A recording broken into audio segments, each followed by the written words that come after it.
ഞാൻ BTech final year പഠിക്കുമ്പോഴായിരുന്നു ഈ banking എന്നുള്ള ആഗ്രഹം എൻ്റെ മനസ്സിലോട്ട് വരുന്നത്.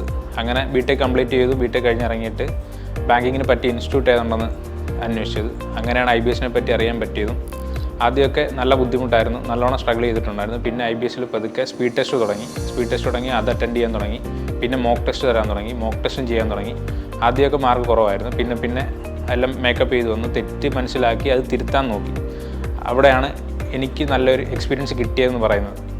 തെറ്റ് മനസ്സിലാക്കി തരും, അത് നമുക്ക് തിരുത്തണം, അത് തിരുത്തി പോവുക. അങ്ങനെ ഉണ്ടെങ്കിൽ മാത്രമേ മാർക്ക് സ്കോർ ചെയ്യാൻ പറ്റൂ എന്ന് മനസ്സിലാക്കി. പിന്നീട് റിയൽ എക്സാം എഴുതാൻ തുടങ്ങി. ആദ്യം എഴുതിയ 1-2 എക്സാം കിട്ടിയില്ല, പ്രിലിംസ് കിട്ടിയില്ല. പിന്നെ പ്രിലിംസ് ക്രാക്ക് ചെയ്യാൻ തുടങ്ങി.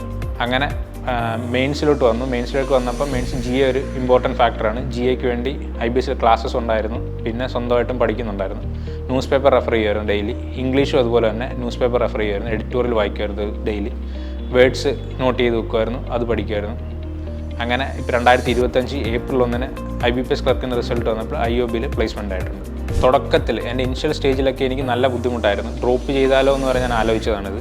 അന്ന് IBSൽ ഫാക്കൽറ്റി ആയിട്ടിരുന്നവരായിരുന്നു എന്നെ നല്ലോണം സപ്പോർട്ട് ചെയ്ത് തന്നത്. അവരാണ് പറഞ്ഞത് ചെയ്യരുതും, ഒരു കാര്യം വന്നു കഴിഞ്ഞാൽ അതിൽ തന്നെ സ്റ്റിക്ക് ഓൺ ചെയ്ത് പോവുക.